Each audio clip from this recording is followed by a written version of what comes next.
recibirlos, recibirlas y que ATE Rosario sea la sede de la presentación de este libro de Luis Campos, La Fortaleza. Le agradecemos muchísimo a los compañeros y compañeras de las diversas entidades sindicales y organizaciones sociales que están presentes, por supuesto las y los dueños de casa, ATE Rosario, AMSAFER Rosario, la corriente sindical del movimiento Evita, hay compañeras de Ciclus y de FESPROSA, aceiteros, los compañeros también de la ex seccional de Atilra Rosario, cuya historia tanto nos sigue enorgulleciendo a todos y a todas, el sindicato de prensa de Rosario y Sepsi Libre del Sur, y si me falta alguien me acercan la adhesión también.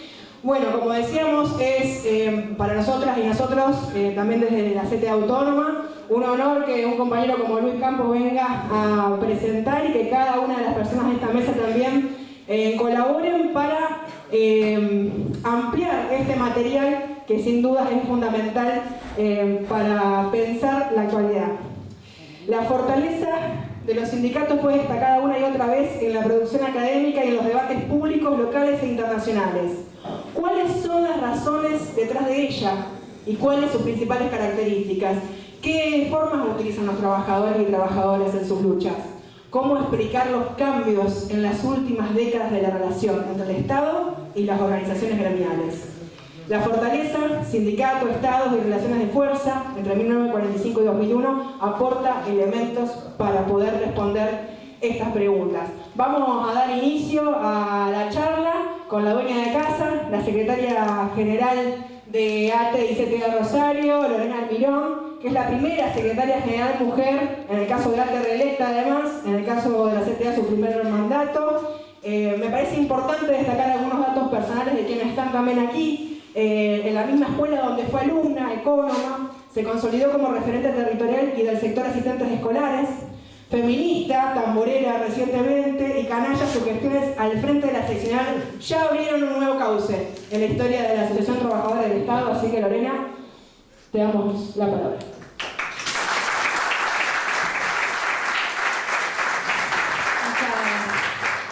Muchas gracias a todos y a todas por estar. Y bueno, acá tengo el machete porque estuve con mucho de festejo. Ay, cumpleañera también, sí, la verdad. Gracias.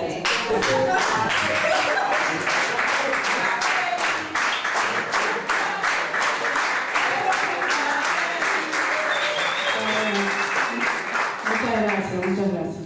Bueno, un poco contextualizar a los trabajadores y trabajadoras del Estado en el territorio de la provincia de Santa Fe. En la provincia de Santa Fe hay alrededor de 3.000 trabajadores y trabajadoras de los sectores nacionales, de los cuales alrededor de 1.800 están afiliados a la Asociación Trabajadores del Estado. Y a nivel provincial hay alrededor de, en la administración pública provincial, alrededor de 40.000 trabajadores y trabajadoras que con el último pase a planta se pueden incorporar alrededor de 15.000, pero esos pases a planta aún no están firmes. Si eso pasa, quedan firmes en su totalidad, estábamos hablando que ya pasamos más de 50.000 trabajadores y trabajadoras en planta permanente en el Estado provincial, de los cuales 25.666 son afiliados y afiliadas a ATE, una cifra, fíjense que prácticamente de la totalidad de los trabajadores y trabajadoras estatales, tanto del sector nacional como provincial, estamos hablando que ATE ya en afiliados y afiliadas excede el 50% del total, que es altísimo. Y en el sector municipal, que es un sector que hace más o menos un poco menos de 20 años que afiliamos, hoy tenemos 2.000, casi 2.500 trabajadores y trabajadoras afiliados del sector municipal, un sector que va, por supuesto, en crecimiento. Bueno, todos estos sectores con altos niveles de precarización laboral, con serios problemas en las condiciones de trabajo, con salarios de miseria, salarios muy bajos. Según los trabajadores y trabajadoras de la Junta Interna de Atindec, el salario mínimo hoy debería estar en 1.309.303, y la gran mayoría de estos trabajadores y trabajadoras que nombramos estamos en el 50% de esa cifra o menos, es decir, que un 75 o un 80% de los trabajadores y trabajadoras de esta provincia estamos por debajo de la línea de pobreza. Y como nada de lo humano me es ajeno, quiero contar un poco algunas partes de mi historia como militante social, barrial. Y no voy a contar toda mi historia desde que nací, no se asusten. Voy a hacer un recorte, comenzando por lo que me pareció importante y que a mí por lo menos me gustaba transmitir, la década de los 90, que después de la dictadura militar, estamos hablando de la primera reforma del Estado, con él como presidente al innombrable. Bueno, la transité como estudiante, después de la escuela secundaria, fui por la carrera docente, Psicología y Ciencia de la Educación, dejé a la mitad de la carrera y después me definí por hacer trabajo social, así que me inscribí en la Facultad de Ciencias Políticas y Relaciones Internacionales de la UNR, en la Escuela de Trabajo Social, y ahí cursé del 93 al 98, y mi práctica preprofesional la hice en un barrio, en el barrio San Francisquito, en el marco de un proyecto que era de eliminación de la violencia en niños, niñas, jóvenes y adolescentes del barrio San Francisquito. Ese proyecto duró 4 años y que era bancado por el Banco Mundial. ¿Eso qué significaba? Que era, bueno, pedir préstamos al Fondo Monetario, y que el Fondo Monetario financiara esos proyectos, pero que haber transitado ahí en los últimos años de mi práctica preprofesional, la verdad que me nutrió muchísimo del trabajo barrial, que yo ya lo venía haciendo en mi barrio de origen, que es Santa Lucía, pero que ahí trabajé en conjunto con muchos profesionales, con militantes sociales también, Casa de Todos, que es un lugar muy conocido del barrio, y que después de haber transitado esa experiencia, me ofrecieron seguir trabajando. Estuve un año más en el barrio, en el área de trabajo social, que era lo que a mí me interesaba. Así que bueno, eso fue una experiencia muy importante.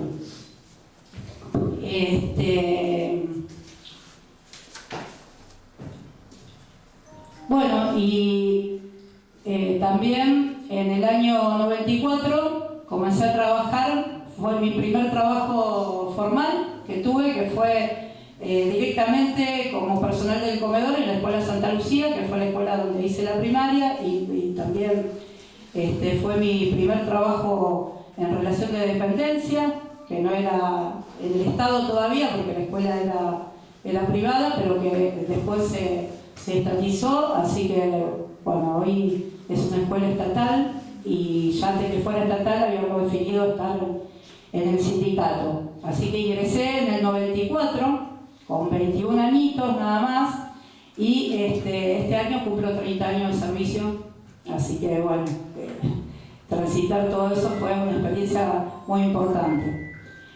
Así que estuve como militando desde como trabajadora, como militante social y como estudiante, toda la década del 90 hasta que terminó. Y en el 2001, trabajando en el comedor escolar, le hicimos frente a la pobreza, un poco el libro hasta el 2001, Y bueno, contar eso, yo no estaba todavía en el sindicato porque yo empiezo a militar en ATE a partir del 2004, o sea, también voy a cumplir este año, 20 años de estar acá en el sindicato, pero sí tenía vinculación con ATE, haciendo cursos, pero bueno, definimos afiliarnos recién en el 2004 y en el 2001 transitamos por todo lo que significó la crisis, la pobreza, trabajar con los pibes que tenían hambre, que no eran solo los pibes, sino también sus familias, y que venían con la bolsita y que cuando terminaban de ir a la escuela venían al comedor a pedir alguna ración de comida que sobrara o algo de la merienda para poder compartir con su familia, con sus hermanitos, y que muchos por ahí veíamos que se paraban en las inmediaciones de la escuela a comer antes que llegara a la casa, para poder garantizar que ellos comieran, y cuando llegaran a la casa había que repartir entre todos y todas, entonces se hacía medio difícil. Y bueno, un poco, si bien trabajar en un comedor escolar tenía que tener ciertas normas, nos rige una normativa, en ese momento con la situación económica hacía que nosotros y nosotras tuviéramos ciertas contemplaciones y que pudiéramos hacer eso, porque la comida de la escuela no se puede sacar, pero ahí había una decisión de los que trabajábamos ahí que fuera así, para garantizar la comida a esos pibes y pibas. Así que bueno, eso. También ahí trabajando me enteré de la muerte de Pocho Leprati, un trabajador del Estado asesinado por la policía de Reutemann, y que bueno, justamente también trabajaba en un comedor escolar y que lo mataron por exigir que dejen de tirar, que había pibes comiendo en el comedor, y que Pocho no es que lo mataron solo por eso, sino que también era un militante social que trabajaba en estas barriadas y que todo lo que hacía se iba multiplicando. Yo ni lo conocía a Pocho, pero lo conocí tiempo después, lo conocí sabiendo de que lo habían matado y por qué lo habían matado.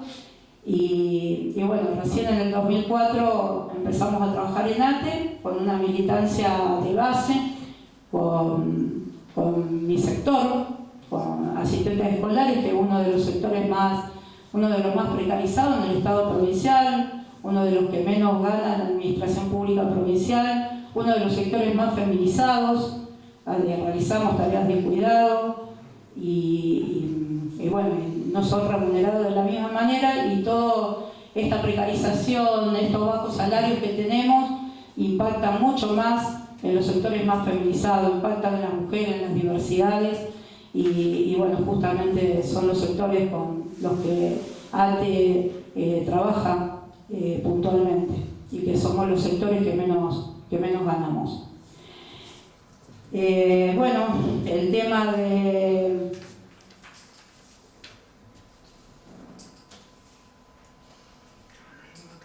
ya pasé,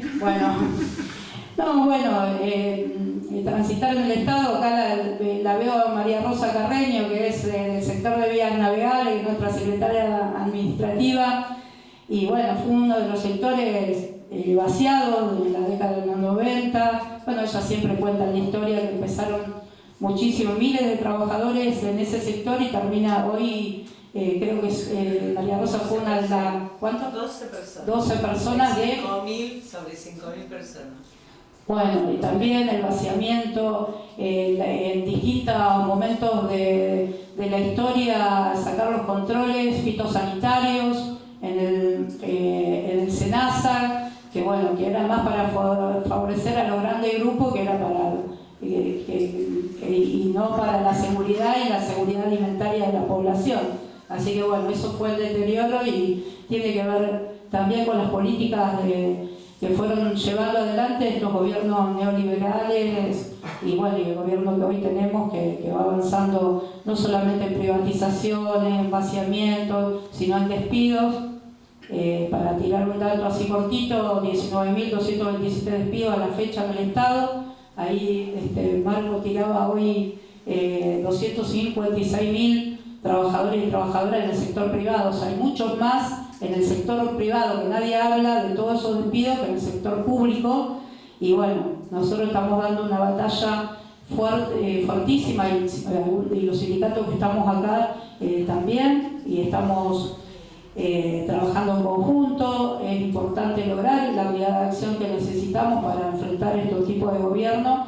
Y fíjense que Milei en 5 meses hizo 5 veces más de lo que hizo Menem en la década de los 90. Es terrible. Y bueno, también y ya cierro para no irme tan lejos. Bueno, eso, como verán, yo, como decía Sofi, llegué a ser secretaria general de este sindicato, viniendo de un sector del más precarizado y feminizado, y justamente vengo de una militancia social. Nunca tuve una militancia partidaria, si bien me interesa el tema de la política, por supuesto, tiene que estar presente y estamos atravesados, pero venimos de esos sectores y que eso también transforma la forma de trabajar en los sindicatos, en todo lo que nos va atravesando. Y como soy mujer y soy feminista, también la perspectiva de género presente en el sindicato para transformar la realidad de los trabajadores y trabajadoras. Así que, bueno, de mi parte hasta ahí. Agradezco la presencia de los compañeros, compañeras acá, y bueno, le paso la palabra al compañero, no sé si lo presenta, a Sofía, la compañera. Gracias. Bueno, como vamos a decir el relato de esta mesa, la idea es justamente arrancar por las referencias sindicales, dos referencias sindicales. Antes no lo presenté, está por supuesto Daniel Jofra, Sergio Danielovich, y la idea es poder arrancar por estas referencias gremiales. Un poco se consolidaron post 2001. El libro toma del 45 al 2001, y estas experiencias, como decía Lorena, por ahí ligadas a otras cuestiones, ligadas a otras militancias y a otras realidades, surge también a partir del 2001, sobre lo que Luis hace también un balance en el libro.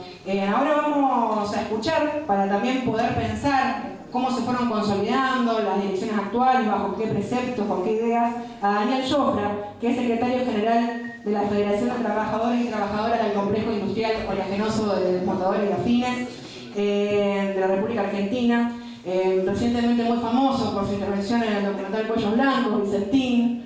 Ya dicen que queda en la antología de la historia documental, así que bueno, una celebridad básicamente. Es trabajador de Dreyfus, ex secretario general del Sindicato de Aceiteros de Rosario, y un referente indiscutido en la lucha sindical, un dirigente que junto con sus compañeros y compañeras, y también de la mano de un reconocido abogado laboralista como Horacio Zamboni, instauró la defensa del salario mínimo vital y móvil, como lo establece el artículo 14 bis de la Constitución Nacional y el 116 de la Ley del Contrato de Trabajo. Defensa que, como nos han enseñado los aceiteros y las aceiteras, se realiza con las asambleas como método y la huelga como herramienta. Así que, Daniel, bienvenido. Muchas gracias. Buenas tardes a todos y a todos. Primero, felicitar a los compañeros de ATE en su día, compañeros y compañeras, que están festejando con la lucha, o sea, siguen luchando, son incansables por suerte, que todavía sigue existiendo sindicatos que sigan luchando y que no se resignan, como en su gran mayoría, principalmente los sindicatos de trabajadores privados. Agradecer a Sofi la invitación, a Luis por esta presentación. Es muy difícil contar todo lo que venimos haciendo durante más de 20 años de lucha. Este año se cumplen 20 años de la negociación que venimos llevando a cabo conceptualmente sobre el salario mínimo vital y móvil, no sobre el salario que aplica el gobierno y la UIA contra todos los trabajadores, sino un salario que sirva para satisfacer las nuevas necesidades que establece la Ley de Contrato de Trabajo y el 14 bis de la Constitución, que no es más ni menos que alimentación adecuada, vivienda digna, educación, salud, esparcimiento, transporte, vestimenta, previsión y vacaciones. Cada una de esas necesidades tiene un valor que no lo dan los aceiteros, sino que lo da el INDEC.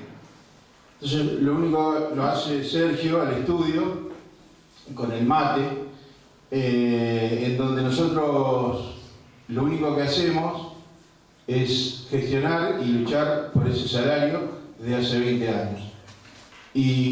Pero por ahí me alcanza el tiempo, tal vez no para contar toda la historia de cómo surgió esa lucha, pero sí para desmitificar un poco de lo que piensan muchos trabajadores, que es que nosotros cobramos ese salario, luchamos por ese salario porque las empresas lo pueden pagar. Y no tenemos en cuenta de que muchos de nuestros trabajadores y trabajadoras no saben cuál realmente tiene que ser el salario.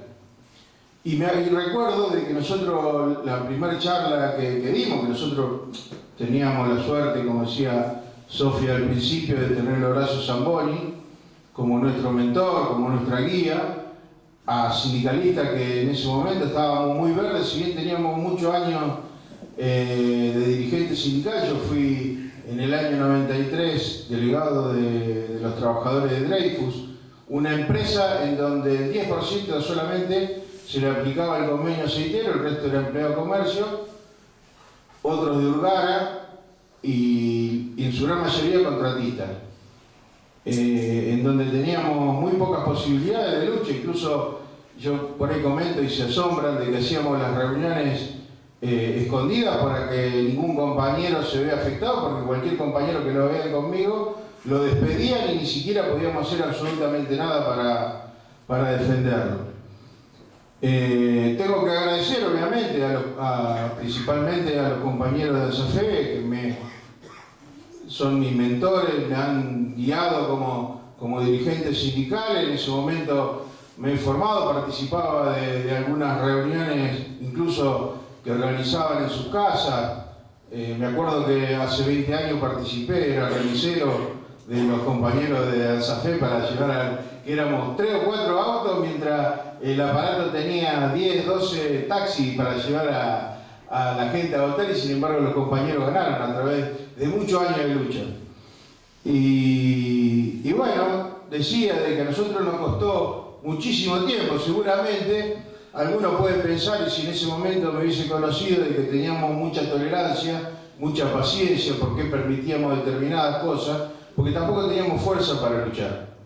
Entonces, y seguramente si hubiésemos luchado, tal vez hoy no habría, qué sé yo, un Carlos Valle, un Walter Volpi, que tienen casi 30 años de servicio, y bueno, en ese momento era la única manera de defenderlo y de cuidarlo, era de que no se hagan despedir, de que no lo vean conmigo, más allá de que nosotros nos juntábamos con nuestra familia para fortalecer ese grupo minúsculo que no solamente enfrentaba las políticas que estaban en ese momento, que eran del menemismo, sino también de la empresa que se abusaba de esas políticas. Bueno, recuerdo de que habíamos hecho muchos intentos para lograr un salario para no vivir adentro de fábrica, para poder sobrevivir afuera. Hacíamos 12 horas de hora extra permanentemente. Éramos jóvenes en ese momento y no teníamos mucha alternativa y mucha herramienta, hasta que en el 2004 yo lo conozco a Horacio Zamboni. Ya estábamos en las paritarias, por suerte, por empresa, porque la Federación Aceitera, como no conseguía ningún tipo de salario, incluso nosotros cobrábamos 3 veces más, y cobrábamos poco, 3 veces más que el salario básico de ese momento aceitero. Nos propuso negociar por empresa, que para mí era la salida de la beta, más allá de que creo en lo colectivo, creo de que la federación se tiene que hacer cargo de todos los trabajadores del país, porque no es lo mismo una empresa como Dreyfus, como Bunge, como Molino, como Cargill, que tienen puertos, que tienen el río, que exportan, a empresas chicas como tenemos en Cañuela, como tenemos en Fran, como tenemos en el interior del país, que son empresas incluso con 10, 15 trabajadores, y ellos también pagan el mismo salario que pagan los aceiteros que trabajan en las empresas multinacionales que nombré y las nacionales. Y bueno, empezamos con esta historia del salario mínimo vital y móvil, obviamente que no fue fácil, porque incluso a los trabajadores cuando más se lo oprime, más vergüenza tiene y más miedo tiene de reclamar. Y en ese momento cuando planteamos de que teníamos que reclamar un salario que era el 100% de lo que nosotros cobrábamos en ese momento, ni hablar, eran 5 veces más de lo que estipulaba el convenio nacional, parecía imposible, parecía una utopía, pero creo que todo lo que hicimos en ese momento, que fue tener esa democracia sindical que hoy falta, por ejemplo, en la CGT, a la cual nosotros pertenecemos, para que los trabajadores puedan participar, para que los trabajadores puedan capacitarse y por sobre todas las cosas, para que los trabajadores puedan concientizarse, porque la fuerza que tenemos la clase trabajadora es a través de la conciencia. Aquellos que no saben, aquellos trabajadores y trabajadoras que no saben cuánto tienen que ganar para poder vivir dignamente, como lo establece la Ley de Contrato de Trabajo y el 14b de la Constitución, va a ser muy difícil que tengan fuerza de pelear. Entonces me parece que en esa historia nosotros hemos avanzado mucho más que lo que representa el salario, que lo que ustedes conocen por ahí, o la gran mayoría nos conocen a los aceiteros por el salario y no por el trabajo gremial, porque consideramos en ese momento que conseguir un buen salario nos posibilitaba tener una vida digna de ese momento, pero no para siempre. En cambio, culturalmente, si nosotros podemos avanzar trayéndole distintos pensamientos a los distintos dirigentes, incluso a los compañeros de fábrica y compañeras, un pensamiento que realmente nos ayude a nosotros a ver de que el sindicalismo no arrancó con nosotros, ni la lucha arrancó con nosotros, sino que arrancó hace muchísimos años y que hoy, con este gobierno y con esta clase de dirigentes que tenemos a nivel nacional, la estamos perdiendo. Entonces, para nosotros es muy importante que los trabajadores, los dirigentes, estén concientizados y sean defensores de nuestra clase. Porque incluso nosotros también tenemos trabajadores que hoy piensan de que hay que darle tiempo, que hoy piensan de que nosotros hacemos paro. Los mismos aceiteros por ahí nos dicen, le hacen paro porque no son peronistas. Y nosotros hicimos 25 días de huelga en el 2015, que estaba el kirchnerismo, y 22 días de huelga en el 2020. Entonces, evidentemente nos sigue faltando esa conciencia permanente, más allá de que hay trabajadores que no les interesa cambiar de pensamiento, pero sí a nosotros nos interesa que todo el mundo se entere,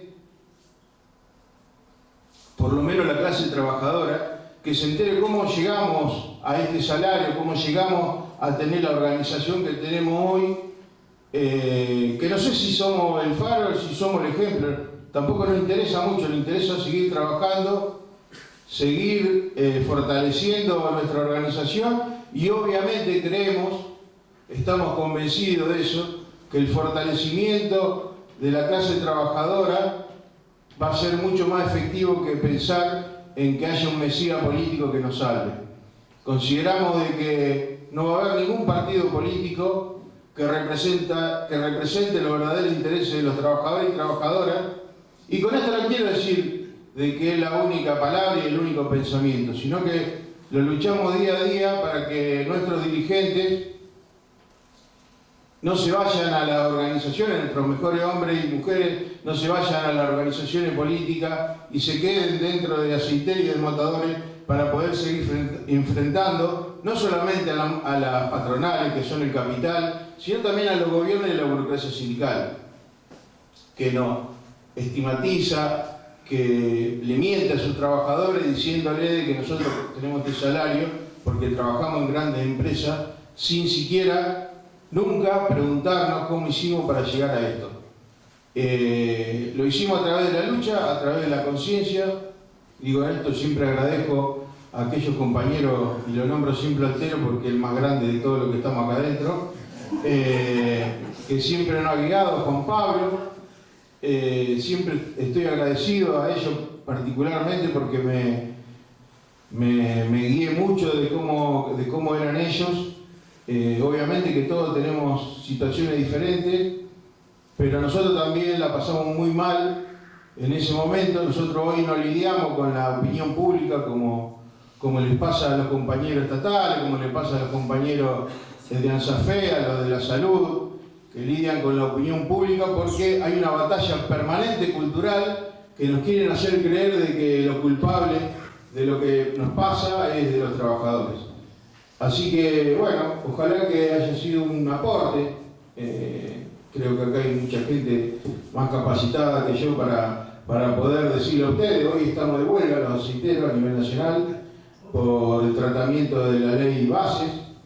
Y algunos dicen, pero ustedes ¿por qué pelean si están bien? Y porque no queremos estar mal. Porque ya pasamos esta situación en los 90, ya pasamos la flexibilización laboral, ya sabemos qué significa tener contratistas, compañeros contratistas adentro de fábrica, y sabemos lo que es debilitar al movimiento obrero. Nosotros nos están sacando la posibilidad de hacer huelga, la posibilidad de manifestarnos, la posibilidad de poder estar en la calle reclamando nuestros derechos. ¿Cómo no vamos a salir a pelear? Nosotros vamos a salir a pelear siempre en la medida que podamos, en la medida de que los compañeros nos faculten para seguir luchando. Vamos a seguir peleando. Ojalá que esto sea un motivo para que el resto de las organizaciones que tienen poder económico dentro del país también empiecen a entender que la huelga es una herramienta y no la podemos perder. Muchas gracias. Muchas gracias, Daniel Schaufer, la Federación Aceitera.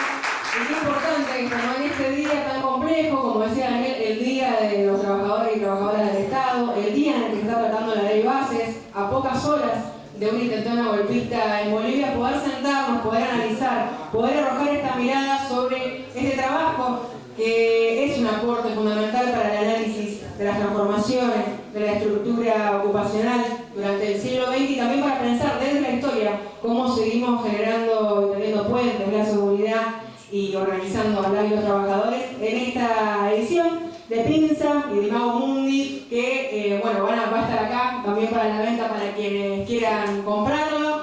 Ahora vamos a recibir a un compañero realmente muy valioso, es contador, asesor sindical, economista y docente universitario. Fue además uno de los veedores del concurso de creadores de Vicentín. Como parte de las acciones que hablan bien de las personas, es un tipo coherente, y para compartir y potenciar el enorme bajo de conocimiento que tiene, fundó el Mirador de la Actualidad del Trabajo y la Economía, un espacio que recientemente se conformó como cooperativa, donde junto a un equipo de jóvenes economistas genera datos fundamentales desde la perspectiva de las y los trabajadores para dar la batalla política, gremial y económica. Un profesional que sabe hacer docencia con los obreros y obreras. Un obrero de los datos que da herramienta para la lucha. Bienvenido, Sergio. Bueno, hola, gracias. Bienvenidos, compañeras, compañeras. Gracias por participar de esto. Cuando Sofi me avisó que Luis iba a venir a presentar su libro y que me pedía que haga un comentario sobre el libro, bueno, me tracé la tarea en los últimos 10 días desde que recibí la pieza, subirme al dron y hacer un viaje y seleccionar algunas cuestiones que me parecen relevantes de señalar, perdiéndome seguramente montones de cosas, porque quiero aclarar que no es un libro para leer, es un libro para tener en la mesa de luz, si prefieren esta figura, y es un libro que uno puede empezar a leer por cualquier capítulo, o por la introducción o por cualquiera de los 7, porque es una construcción de 2 bandas, de 2 formas de presentación, que además torna difícil hablar sobre él. ¿Por qué? Bueno, por un lado tiene formato de tesis, un tesis doctoral, y tiene todas las formalidades pedidas por la academia en este sentido. Pero por otra parte es un tratado de historia política de la Argentina.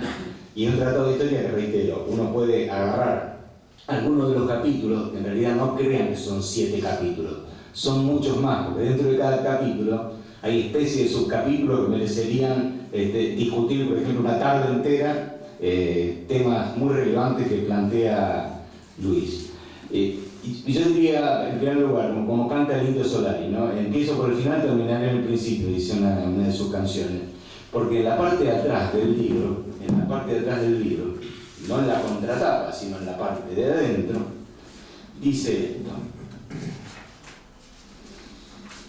La producción de este libro se realizó utilizando herramientas de software libre, que es una práctica que el movimiento popular no sigue. Y me parece que uno debe arrancar por acá en una postura antimonopólica y anticoncentración de la economía. Por eso empiezo por atrás. Vamos ahí. Decía yo que es un trabajo de tesis, por un lado, porque tiene la formalidad de presentación aceptada por la academia, pero que también es esta recopilación historiográfica en la que él, entre otras cosas, no solo esto, la presenta como la historia de la construcción de la trama de actores sociales. El Estado, las organizaciones sindicales, las organizaciones empresariales, la relación inclusive con el exterior o con la globalización capitalista, y además esta recorrida la hace revisando una cosa interesante que antes de arrancar estaba charlando con Aldo Mangiaterra, que son las experiencias de cómo se construyó la frustración de la juventud en el marco de gobiernos democráticos que abandonaron las expectativas y que desembocaron en la vuelta de lo peor de la política, sea por la vía de la democracia o sea por la vía de la dictadura, a pesar de que esto se circunscribe ni nada más ni nada menos que al periodo 1945-2001. Pero tampoco le crean mucho al subtítulo porque adentro no se circunscribe al 45 y al 2001. Arranca en cuarta, porque arranca a fines del siglo XIX con la tradicional huelga de septiembre, ¿no? Pero además se extiende con posterioridad al 2001 porque es casi inevitable ver las proyecciones que tuvo esta historia construida o relatada por Luis sobre nuestro presente o sobre nuestro pasado relativamente reciente. Y hay algo que a mí, que tiene como un sello particular a lo largo de todo el libro, que yo identifico con algunas cosas que venimos trabajando en el grupo del MATI, que son las siguientes. Todas las experiencias nacional, populares, democráticas que tuvimos post-dictadura, post-neoliberalismo, tuvieron casi como tarea central el tema de la reparación de los daños, lo cual no está mal. Ahora, la reparación de los daños fue nada más que el horizonte máximo. En general, fuera de la reparación de los daños no hubo un abordaje de las huellas que dejaron en sedimento las experiencias anteriores, lo cual permite explicar por qué, ante la reaparición de nuevos ciclos antipopulares, o para el caso de la actual presidencia que tenemos en la Argentina, esto no habría sido posible si los gobiernos nacionales populares no se hubiesen plantado de otra manera frente a estas huellas. Y lo que tiene de particular la presentación que hace Luis en esto es el papel de cada una de las organizaciones, precisamente en el ataque, en la defensa o en la abstinencia respecto de qué hacer con estas huellas. Por eso adquiere importancia esto que yo planteaba hace un rato, que es la descripción de la trama relacional, por ejemplo, del papel del movimiento sindical en su heterogeneidad, por supuesto, ¿no?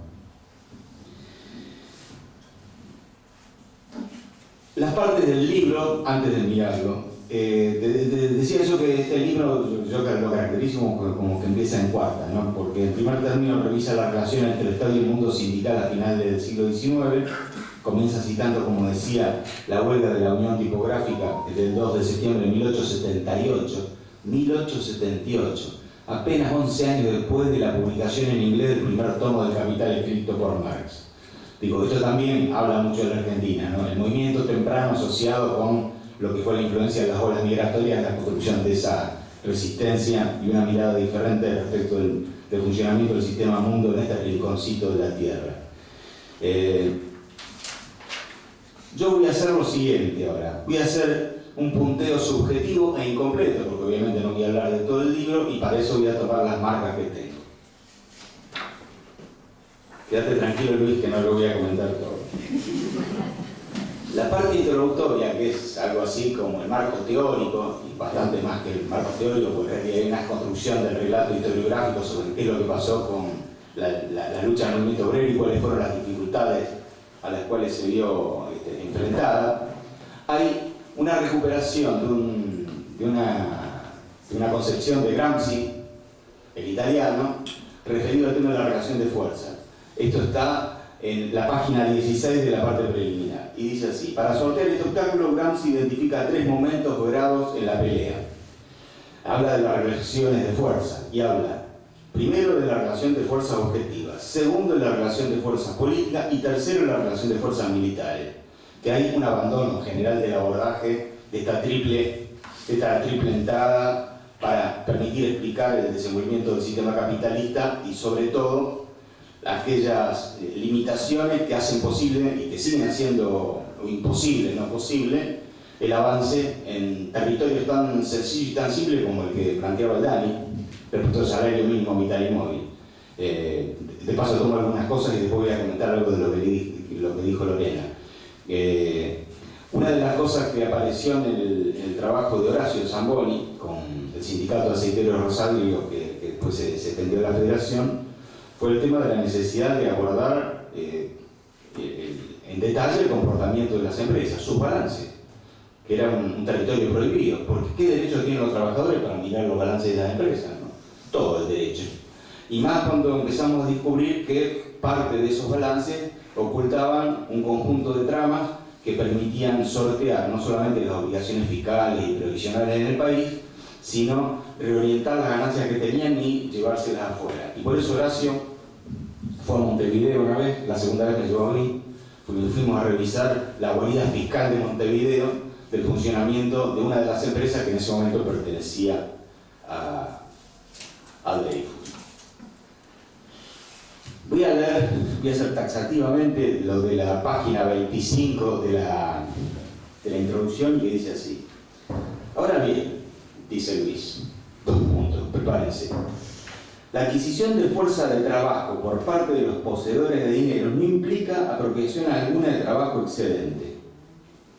¿Qué está diciendo ahí? Que la contratación de un trabajador no implica en principio nada, porque depende de lo que pase con esa contratación. Entonces, él ahí describe los 2 momentos. El momento de la contratación, que es el momento de la compra o alquiler, si prefieren, de la fuerza de trabajo y el pago del salario, y el momento de la producción, en el cual la compra de ese bien tan particular que es la fuerza de trabajo es el que genera trabajo excedente. Y esta doble línea del momento de la compra y el momento del uso o la potenciación de esa fuerza es la que desarrolla a lo largo del análisis que hace de algunas de las peleas particulares, que yo en detalle no voy a entrar porque se haría muy largo. Después, un poco más adelante, sigo en la parte preliminar, no la quiero hacer muy larga. En la página 31 dice: la falta de consideración de la relación entre el Estado y los sindicatos a largo plazo podría deberse, en otras razones, a las profundas transformaciones políticas, sociales y económicas producidas en nuestro país a partir de la década de los años del 70. Es por ello que la necesidad de una mirada a largo plazo resulta más actual, en tanto permitiría detectar ruptura y continuidad en contextos sumamente difíciles. Parece intrincado, esto vamos a traducirlo en español. Si el movimiento sindical no se hace cargo de las transformaciones que hubo en la estructura social, en la estructura productiva y en la ruptura tradicional de lo que era la relación capital-trabajo, nos va a ir muy mal si pensamos en sortear no solamente este tipo de obstáculos, sino abordar las novedades que hubo precisamente en la transformación de la estructura social. Para decirlo con brutalidad, si uno mira, por ejemplo, la evolución de la fuerza de trabajo en relación de dependencia, o sea, asalariada del sector privado, desde el 2015 a la fecha, el crecimiento entre puntas, porque estamos tomando el dato de marzo que se implicó una caída importante fruto del gobierno de Milei, si uno lo analiza entre puntas, ve que el crecimiento es bajísimo, bajísimo. ¿Qué quiere decir? ¿Que no hubo creación de puestos de trabajo? Sí, hubo creación de puestos de trabajo, hubo otro tipo de creación de puestos de trabajo. Por una parte creció también más o menos rectante, un poquitito más veloz el empleo en el sector público, que sirvió de amortiguador para la ausencia de creación del empleo en el sector privado, fruto de un conjunto de situaciones, pero lo más grosero es cómo creció el trabajo independiente, o lo que aparece como trabajo independiente, que el independiente no tiene nada. Aparece como autoempleo, fundamentalmente asociado a lo que fue la figura del monotributo. El monotributo que se creó en los años 80, no es un invento argentino, a finales de los 80, digo no es un invento argentino porque el régimen simplificado como el argentino, con más o menos variación, uno encuentra en casi toda América Latina. Cuando se creó el monotributo, obviamente empezó desde la primera persona que se inscribió en el régimen. Hoy hay más de 4 millones inscritos en el monotributo. O sea que en el monotributo hay tantas personas como las que trabajan en negro en la economía argentina. Y es un tema que si uno no se hace cargo y si uno no se plantea desde el punto de vista sindical una transformación sobre esto, bueno, la diversidad de efectos que ha tenido es formidable. Por ejemplo, el tema de las necesidades que las personas que están en régimen del monotributo tienen para el uso de las obras sociales. El hospital público no lo puede atender porque son demasiada gente y las obras sociales sindicales o las no sindicales hacen lo posible para sacárselo de encima precisamente por el bajo aporte y lo costoso que constituye esto. Bueno, esto forma parte de estas transformaciones estructurales a las que hace mi referencia en la falta de consideración de la relación entre el Estado y los sindicatos a largo plazo debido a las profundas transformaciones que menciona. Me anoté acá, seguimos en la parte introductoria, en la página 37, dice: la legislación laboral y la relación entre Estado y sindicatos. Lee: la regulación sobre la estructura sindical, bueno, voy al final. Lo que plantea es acá que la legislación nacional no experimentó grandes modificaciones que se sostuvieran en el tiempo de su cristalización a mediados del siglo XX. Acá uno puede abrir y decir, no, sí, hubo algunas transformaciones importantes, sí, pero en realidad la legislación, y no se refiere solamente a la legislación laboral, sino que uno puede incorporar, por ejemplo, la legislación en materia de sociedades.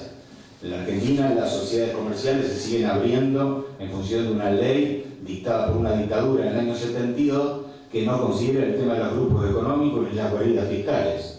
Entonces, la ausencia de esto obviamente no solamente desprotege las posibilidades de políticas independientes, autónomas de gobierno, sino que obliga a la clase trabajadora a encarar esto de una manera muy diferente que la que se podría haber encarado a principios de los años 70, 60 o inclusive en forma previa.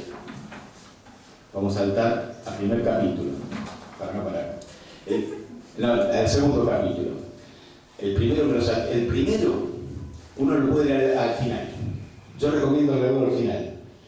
Y el capítulo 2 tiene como título: institucionalización y relación de fuerzas políticas, la intervención del Estado en la conformación de la estructura sindical. Y acá hay un tema clave. Al final de la primera página dice: el punto de partida fue la ley de asociaciones sindicales del peronismo que instauró un sistema de sindicato único por rama de actividad. A su vez, el Estado se reservó ciertas herramientas de control, en particular la facultad de reconocer a la organización, etcétera, etcétera. ¿Qué contaba Dani recién?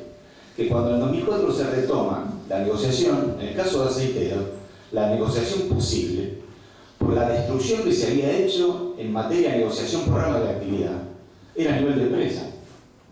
Pero para poder consolidar y hacer fuerte la estrategia de defensa del interés de los trabajadores y trabajadoras, no quedaba otra que volver al concepto de rama. Entre las reformas no solamente que plantea esta gestión de gobierno, sino la que vimos durante los años 90, es destruir la negociación de rama y destruir lo que constituye lo que Adolfo Gigi llamaba la anomalía argentina, que es la presencia en el territorio de la explotación de las comisiones sindicales y de los representantes sindicales, cosa que también Luis hace referencia un poco más adelante. Bueno, el libro tiene... No estoy acá. El libro tiene muchísima información estadística, de publicación oficial y construida a partir de información oficial, inclusive algunas publicaciones internacionales, donde Luis lo que plantea, en realidad las utiliza en general para mostrar las transformaciones por décadas o por periodos un poquito mayores del conjunto de cosas que él analiza, de la trama relacional entre Estado y sindicato, de la composición de la fuerza de trabajo, de los procesos de industrialización, de las transformaciones de los procesos de industrialización. Y hay algo que, que nosotros en Mate también trabajamos y Luis por supuesto lo plantea, que es la transformación de la calidad de los procesos productivos y de extracción de trabajo excelente, que es una cosa en general poco abordada desde el punto de vista del interés de los trabajadores, casi que se toma como un dato de la realidad y que permite, de ser abordada en un sentido profundo, descubrir estas transformaciones estructurales a las que él hacía referencia en la parte preliminar. Y voy a mencionar dos cosas más, porque si no se va a hacer muy largo. En la página 96, él vuelve a la historia de la construcción colectiva, alternativa del movimiento tradicional, y hace una reivindicación de lo que fueron las experiencias de la Secretaría de los Argentinos, la falta de Huerta Grande, que en general, digo yo, no solamente porque hay una juventud de los trabajadores y trabajadoras que desconocen lo que pasó en aquella época y la alternativa que se planteaba respecto a una construcción diferente del movimiento obrero, sino que llama no solamente a reivindicarla y historizarla en su buen papel, sino la necesidad de construir una mirada diferente en función de las transformaciones que ha habido en el capitalismo argentino como consecuencia de lo que fue el resultado de la gestión del gobierno en dictadura y en democracia. En esta reivindicación que hace en la página 96 dice, al final, el avance sobre los grupos más combativos de la clase trabajadora culminó con éxito a mediados de los 70 con una nueva ley de asociaciones profesionales en 1973 y con una mayor intervención y persecución a cargo de los aparatos represivos estatales y paraestatales. El enemigo siempre fue la organización de la clase trabajadora, y lo sigue siendo, y eso hay que tenerlo en consideración, porque no es el trabajo independiente el problema de la acumulación de capital, sino la defensa colectiva del interés de los trabajadores. Y voy a recortar, voy a decir una última cosa que me marqué porque estoy salteando. La página 180, ya no recuerdo, que me parece que es el capítulo 5 hay un título que dice la recuperación de posiciones de los sindicatos en las relaciones de fuerza política. Y aquí describe parte de lo que pasó en los 12 años del kirchnerismo, ¿no? Todo lo que está planteado sobre el tema de los avances y el retroceso de esos 12 años es muy interesante, y también uno podría empezar por acá. Dice así: la debilidad de origen del gobierno de Néstor Kirchner en un escenario de movilización y reclamos sociales generó las condiciones para que durante su gestión las organizaciones buscaran recuperar sus conquistas institucionales y materiales.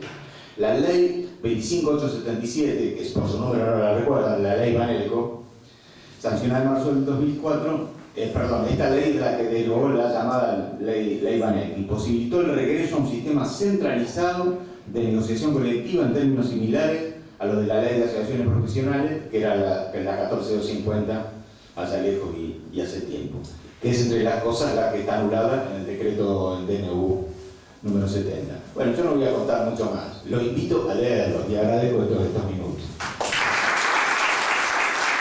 Muchas gracias, Sergio Melón, mediador del trabajo, la Autoridad del Trabajo y la Economía.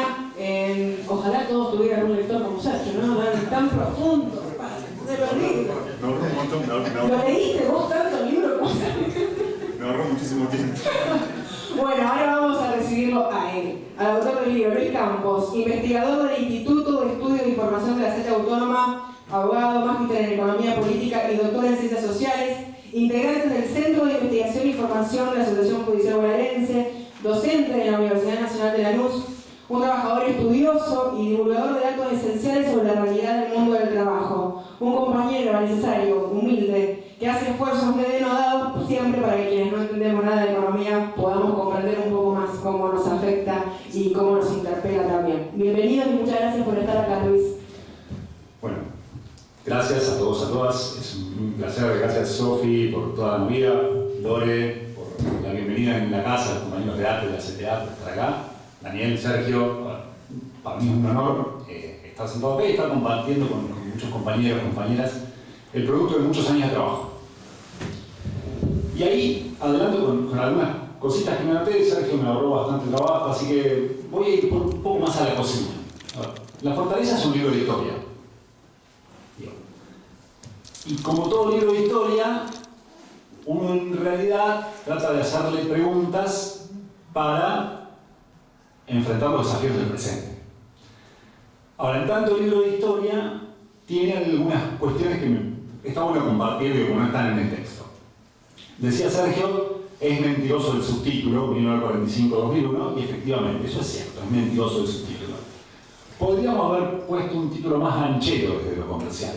Es decir, esto llega hasta el 2019. Y podría haber sido. Pero ahí hay un doble objetivo que tiene el texto que decantó en la precisión metodológica. Este es un trabajo que se origina en mi tesis de doctorado, pero se escribió 10 años después de que yo defendí la tesis de doctorado. Terminé de escribir en la pandemia. Y le apuntaba a dos cuestiones. Por un lado, quería hacer un texto, yo quería que fuese un texto que se defendiese académicamente en cualquier universidad donde se pusieran a discutir temas vinculados a la historia del movimiento obrero, a la sociología laboral, a la legislación del trabajo, a la economía. Digo, que fuera un texto sólido. Y eso porque me parece que es una responsabilidad que tenemos los trabajadores y las trabajadoras de producir materiales que puedan discutir académicamente en cualquier lado. O sea, es un terreno en el cual nosotros también damos una disputa. Ahora, por ahí tiene que ver con mi historia personal, digo, mi viejo, mi vieja vienen de la universidad pública, tienen una discusión en la universidad pública, y creo que es un terreno que nos pertenece. Y una forma de habitarlo es dar la discusión en términos que se sostengan en esos espacios. Pero al mismo tiempo, eso muchas veces conspira contra la posibilidad de que esos trabajos puedan tener una discusión entre compañeros y compañeras que, bueno, tienen que sentarse a leer un texto duro, que tiene teoría, que tiene datos estadísticos. Entonces ahí había como un doble desafío. En ese sentido, la elección del tiempo, 1945-2001, se justifica metodológicamente en el texto, pero apuntaba a eso, a defender la rigurosidad metodológica. Ahora, al mismo tiempo es un libro que tuvo mucho trabajo de reescritura. Y acá voy a contar algo de la cocina del texto. Yo, cuando este trabajo, cuando me proponen la publicación, lo reescribo durante la pandemia, en medio fui papá, cosas que pasan en la vida. En un momento llego a tener un borrador. Se lo mando a los compañeros de Pinza, que es la organización donde este libro se inscribe, una colección de trabajos sobre historia del movimiento obrero. Me dicen, sí, está buenísimo, vamos para la editorial.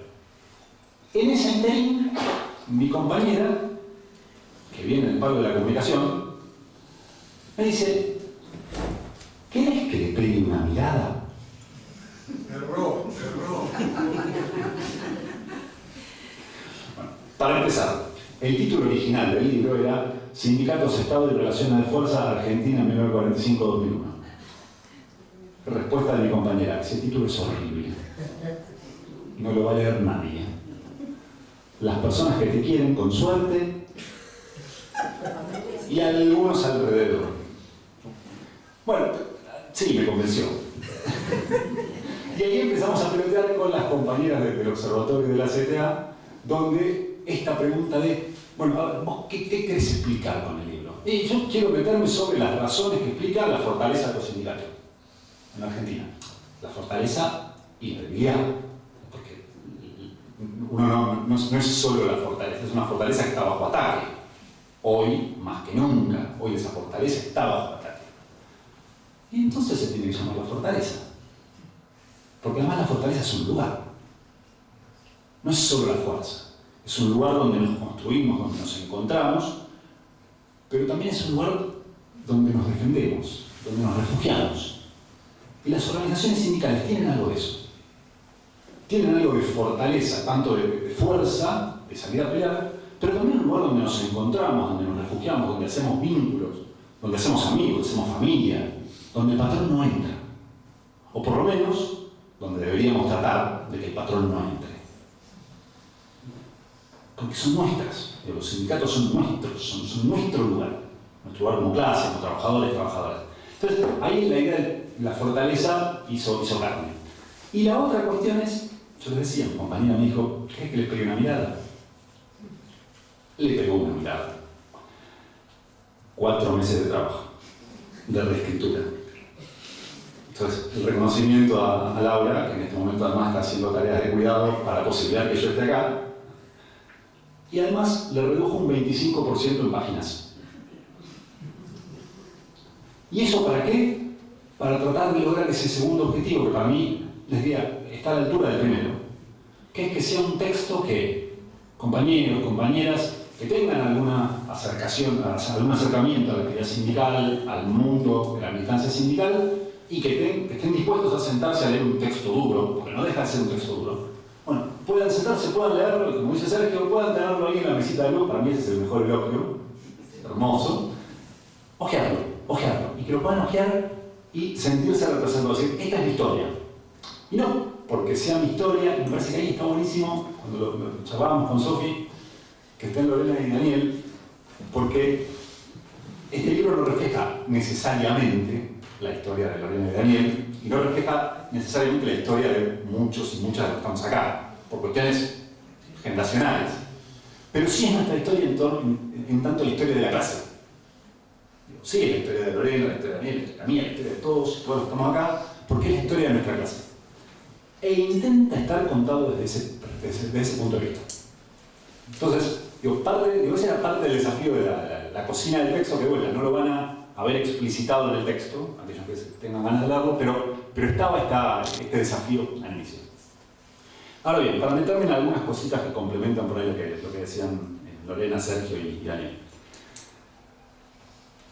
¿Dónde se origina la fortaleza de los sindicatos en Argentina? ¿De dónde viene? ¿Cómo evolucionó a lo largo del tiempo? Bueno, la explicación habitual, la que escuchamos generalmente es, bueno, porque los sindicatos son peronistas. Y porque tienen mucha capacidad de negociar con los gobiernos de turno. Y esta es la explicación. Se encuentra en textos académicos, de manera más sofisticada, más rebuscada, pero básicamente es eso. ¿Cuál es el lugar de los trabajadores y las trabajadoras en esa explicación? Nadie se pregunta. ¿Cuál es el lugar del conflicto entre el capital y el trabajo en esa explicación? No está. Es más fácil explicarlo desde esa perspectiva de cómo se vinculan con el gobierno de turno, y además porque los sindicatos son peronistas, que meterse en, bueno, cuáles son las razones que están por ahí detrás. Y además, en términos historiográficos, esa explicación no sirve. Uno de los años de mayor conflictividad laboral de la historia reciente de nuestro país, de la segunda mitad del siglo XX, es 1954. ¿Qué pasaba en 1954? Veníamos de 2 años de suspensión de la negociación colectiva, porque había un problema con la inflación a fines de los 40. Entonces, el gobierno de Perón, con una legitimidad política muy fuerte, dice: paremos la pelota, plan antiinflacionario, se sanciona la 14250 y se reabre la negociación colectiva en 1954. ¿Qué pasó en 1954? Los trabajadores, las trabajadoras, que teníamos mucha fuerza, salimos a recuperar lo que perdimos los 2 años anteriores. Y un nivel de conflictividad que no se explica con esta lógica de los sindicatos son peronistas y tienen buena relación con el gobierno peronista y malo con el gobierno no peronista. Bueno, un año, una historia que termina muy mal, termina con la represión a la huelga metalúrgica, una huelga muy importante del 54, con obreros metalúrgicos asesinados en esa represión. Termina con el Congreso de Productividad en 1955. A ver, son algunos episodios históricos, pero que, insisto, más allá del valor en sí mismo, yo propongo, me parece que lo que propone el libro es usar esos momentos históricos para pensar los desafíos del presente.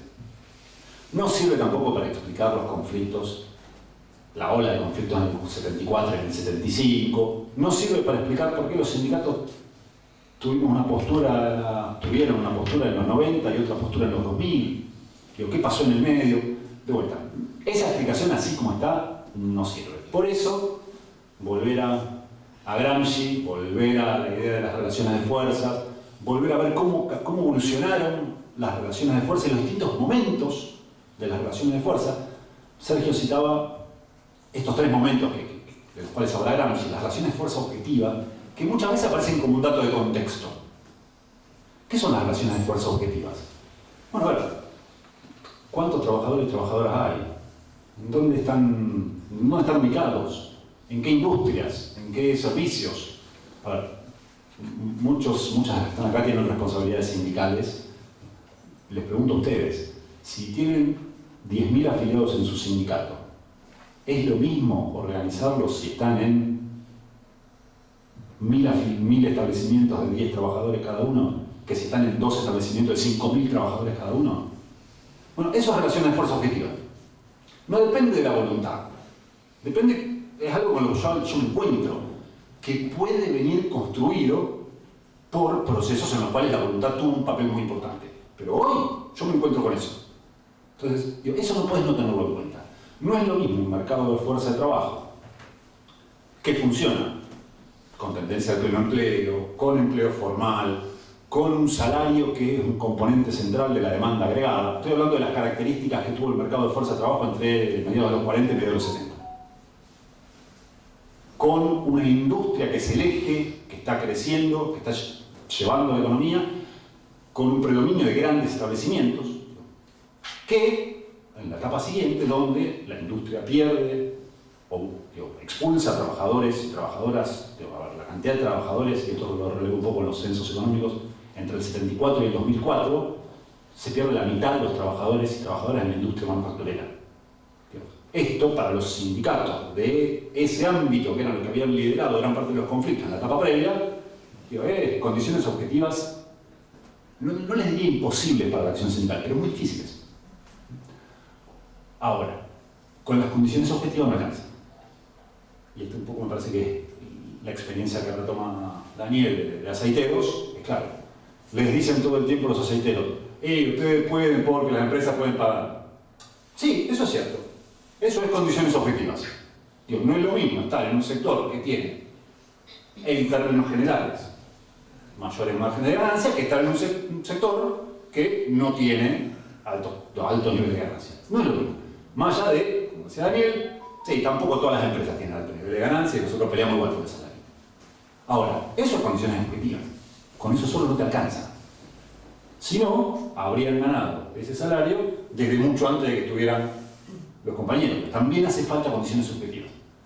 Y esas condiciones subjetivas, en el libro van y analizan cuál fue la relación, ahí sí, en términos de representación de los intereses políticos, de los trabajadores y las trabajadoras, en la relación que tuvieron los sindicatos con el peronismo, pero también recuperar la presencia de una fracción del movimiento obrero que fue minoritaria en la historia de nuestro país, pero que fue minoritaria, una minoría muy intensa, que no planteaba representar los intereses políticos en tanto ciudadanos asalariados. Y con esto, hay una cuestión teórica acá, sino que planteaba representar los intereses políticos de los trabajadores en tanto obreros revolucionarios. No planteaba pelear por más salario. Esta fracción minoritaria del movimiento obrero, pero una minoría muy intensa, no planteaba pelear por más salarios. Peleaba por superar el capitalismo, por abolir el capitalismo. Y recuperar esa fracción, recuperar la existencia de esa fracción del movimiento obrero, también es importante. Podemos hoy plantearnos como estrategia de las organizaciones sindicales superar los límites del capitalismo, en los mismos términos que esto se planteaba en los años 60, en los años 70. No, el mundo cambió.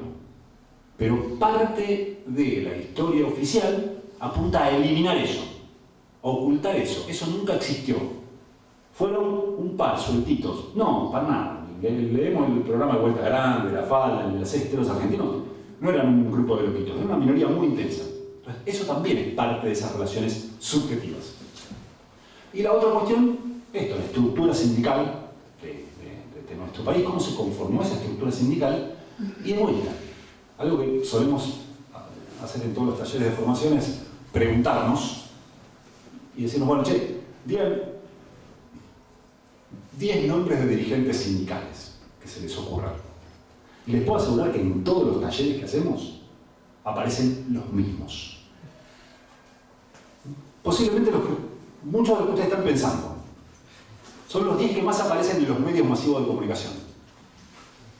Y a nadie se le ocurre decir, a nadie, va a ser muy difícil, incluso les diría acá en Rosario, va a ser, sí, a Daniel lo van a mencionar. Si decís 10, a Daniel por ahí lo mencionan. A Lorena por ahí no lo van a mencionar tanto. Y ni que hablar delegados, delegadas. Esos ni aparecen. Hay una operación ideológica en términos de reducir la estructura sindical a 10, 15 nombres propios que todos conocemos porque salen todos los días en los diarios. Y que aparte son gordos, negros, feos y millonarios. Y hombres. Gordos, feos, fue muy... Esos 10, 15, pregunta, no es casual que incluso nosotras, reduzcamos la estructura sindical y el movimiento sindical a esos 10, 15 nombres. Cuando, no los voy a invitar a ustedes a recorrer la provincia de Santa Fe, pero posiblemente vayan a cualquier pueblo y van a encontrar locales sindicales del más diverso tipo. Y de sindicatos más combativos, menos combativos. Me acuerdo, tuve la oportunidad de recorrer Jujuy y Salta, para hacer un informe sobre las condiciones de trabajo en la industria azucarera.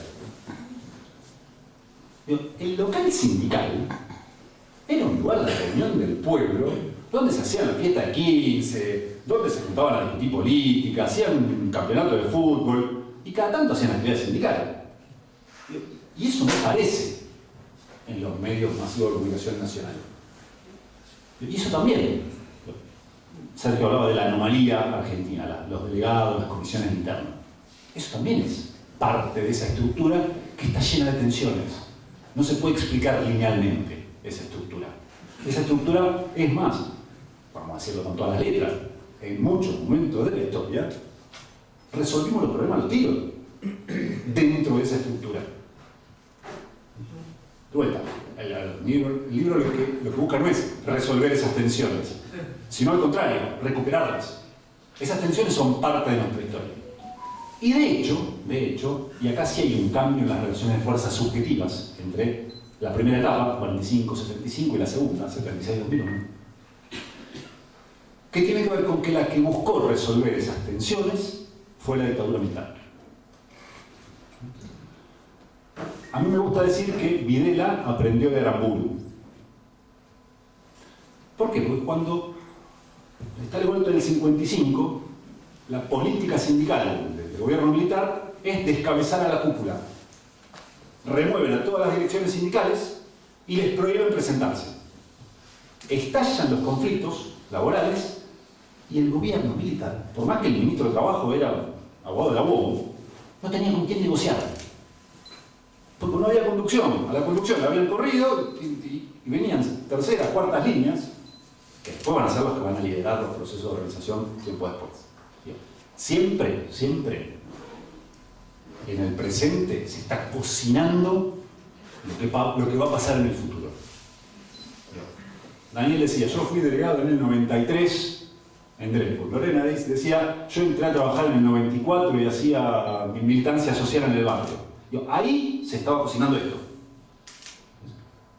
Otra buena pregunta es, bueno, ¿qué se está cocinando hoy? Porque se está cocinando un proceso de organización a futuro. Bueno, ¿cómo intervenimos ahí? Esas son preguntas que está bueno hacerse, más allá de la coyuntura. Vuelvo al 55. Descabezan, no tienen con quién negociar y les estallan los conflictos por todos lados. La serie de conflictividad 56-57 se va a las nubes y no tienen cómo resolverlo. ¿Cómo termina eso? Con la normalización de los sindicatos, con el fracaso de la dictadura, con una ley de Frondizi que vuelve a la ley original del peronismo. ¿Qué pasa en el 76? ¿Qué dice Videla? En realidad, ¿qué dice Videla? ¿Qué dice la fracción de la dictadura militar que termina instalando la política sindical? Que es la fracción del ministro de Trabajo, el general Liendo, padre de uno de los ideólogos de la economía en los 90, segundo de Cabal, pero más allá de las cuestiones genealógicas. ¿Qué dice esa política sindical? Dice, nosotros no tenemos que tocar la estructura sindical. Lo que tenemos que hacer es cambiar el equilibrio interno.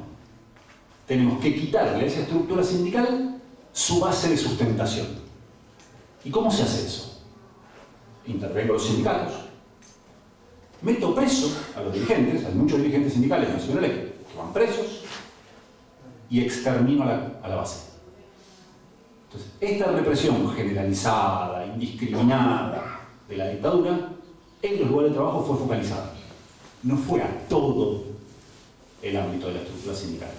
Fue a esos espacios, a la anomalía argentina, a las comisiones internas, a los delegados, que eran los que generaban un conflicto que luego después era canalizado institucionalmente por esas conducciones nacionales, de manera contradictoria, con muchas tensiones, pero al mismo tiempo de manera muy potente.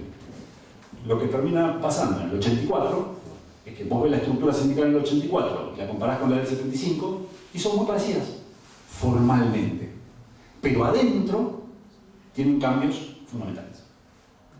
Esta estructura tiene un montón de conflictos internos, pero es muy potente porque tiene una conducción nacional que centraliza los conflictos, que lleva adelante negociaciones, pero al mismo tiempo tiene seccionales, tiene conducciones locales, tiene presencia en todos los establecimientos, y esta que tenés direcciones, pero no tenés base. O tenés una base, muy debilitada. Y digo eso porque es mentira que no tenemos base. Cuando vos ves lo que pasó después, aquella experiencia histórica se va tratando de recuperar. Pero en el mientras tanto está ocurriendo un proceso de transformación de las relaciones de fuerza objetiva, lo que planteaba Sergio, donde ese sustrato donde se desarrollaba la acción sindical está cambiando. Está emergiendo el desempleo como un dato estructural del funcionamiento de la economía argentina. Está emergiendo el cuentapropismo, ya no ligado a las profesiones liberales, como podía ser en los 60 o los 70, sino el cuentapropismo en subsistencia. Está creciendo mucho el empleo público. Y no es casual que vos buscas en la bibliografía, en la historiografía del movimiento obrero, y no hay muchas referencias al empleo público o a los sindicatos de empleo público en los años 40, 50, 60. Ahora buscas trabajo sobre el movimiento obrero en los 80, en los 90, y sí, papel de arte, papel de setera, con conflictos paradigmáticos de todo ese periodo. Y de vuelta, no es casual. Hay un cambio en la relación objetiva que está generando las condiciones de posibilidad para que las organizaciones sindicales del sector público crezcan, tengan una participación mucho más importante. Ahora, a partir de ahí también hay opciones. Vamos a encontrar dentro de los sindicatos del sector público distintas maneras de lidiar con ese cambio en las relaciones objetivas. Y eso también es parte de la discusión. Pero sin ese cambio en las relaciones objetivas, bueno, no se explica por qué los sindicatos del sector público tienen la presencia que tienen en las últimas décadas que no habían tenido en las anteriores. Y tampoco se explica el surgimiento y la consolidación y el sostenimiento del tiempo de la CTA. No es la primera vez que la CGT se divide. La CGT se funda en 1930. Antes ya había habido otras federaciones obreras que también se dividían. Y la primera división de la CGT en 1935. O sea, todavía Perón ni existía. Y ya la CGT se había dividido. Después se unió y se volvió a dividir. Y se unió y se volvió... Bueno, esta es la primera vez que parece que hay un cambio estructural que genera las condiciones para que esta división en la representación general de los trabajadores no haya vuelto a confluir. Y bueno, un dato de la historia como para entender que van más allá las decisiones que puedan tomar Cachorro Godoy o Hugo Yasky, que pasan a los dos secretarios generales actuales de las 12. Voy cerrando. Toda esta discusión, el libro la termina en el 2001. ¿Por qué? Bueno, por un lado, porque cuando yo lo escribí, la tesis original, 2011-2012. Y había dos razones por las cuales terminaba en el 2001. La primera era de orden metodológico. Todavía era muy pronto para hacer un análisis en esta clave de lo que estaba pasando a partir del 2001. Habían pasado 10 años, sí, pero todavía era muy pronto. Posiblemente las cosas que podríamos haber dicho en 2011-2012 del proceso económico, político y laboral que se estaba viviendo en esos años no hubieran sido acertadas. Hacía falta más tiempo. La segunda cuestión era de orden estratégico. En una tesis de doctorado, y una tesis de doctorado se tiene que enfrentar a un jurado. Y todo indicaba que en el jurado iba a haber funcionarios del Ministerio de Trabajo. Y si había algo que yo no quería dar en ese momento, una discusión sobre el kirchnerismo. Entonces, cerrado perfecto. Como decía Daniel, bueno, 10 años más tarde, en formato libro, y ya da para arriesgarse un poco más. Además, no tenía sentido no llevarlo hasta el 2019, que es un poco, ya la pandemia es otra historia, pero hasta el 2019, y además, ya sí se podían decir bastantes cosas de estos últimos 20 años. Y estos últimos 20 años se pueden dividir claramente en dos etapas. Hay una recuperación parcial de esas relaciones de fuerza. Sergio citaba la recuperación de las relaciones subjetivas, es decir, la participación de los sindicatos en el armado político que va a ganar en el 2003, que va a gobernar gran parte de los años de este periodo. Hay una participación muy importante en términos de la representación de los intereses políticos, pero también hay un cambio en las relaciones objetivas. Ves el censo del 2001, ves el censo del 2010, Y es un cambio brutal, crecimiento del empleo, de sindicatos que eran un sello de goma, que prácticamente no tenían trabajadores, a sindicatos que a 3-4 años pasan a sentarse a discutir convenios colectivos de trabajo porque hay un crecimiento muy fuerte del empleo. Entonces, las dos cosas. Ahora, eso se agota en el 2011. A partir del 2012, todos los indicadores en materia laboral empiezan a estancarse. Y ahí empieza el problema de vuelta, vuelvo a Sergio para ahorrar palabras, como lo que fue un triunfo del 2001 posibilitó un proceso de recuperación parcial, pero que alcanzó para hacer una cierta curación de daños, importante en términos históricos, pero que no generó transformaciones estructurales que permitieran el sostenimiento de ese proceso en el largo plazo. Y me parece que lo que pasó en la última década, y parte del desafío que tenemos hoy, tiene que ver con eso. Tiene que ver con 10 años en los cuales el empleo registrado no creció, lo que crece fundamentalmente es el cuentapropismo, el empleo no registrado. Y esto además en un marco de debilitamiento también de la capacidad de las organizaciones sindicales para representar los intereses políticos de los trabajadores y trabajadoras, en la medida que muchos trabajadores y trabajadoras van quedando fuera del ámbito de representación de las organizaciones sindicales.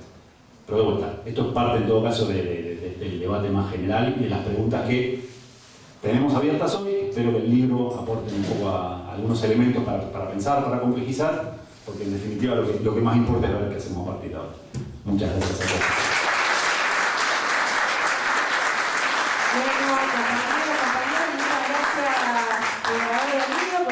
Están acá los libros para quien quiera comprarlos y bueno, muchas gracias para todos las y los que asistieron.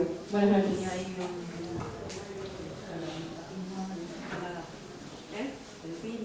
Ah, bueno, perdón. Fundamental, lo más importante es para que se quedar ahí para brindar vino y bueno, un agape como para compartir el cierre de la jornada. Ah, ahora sí. Ahí está.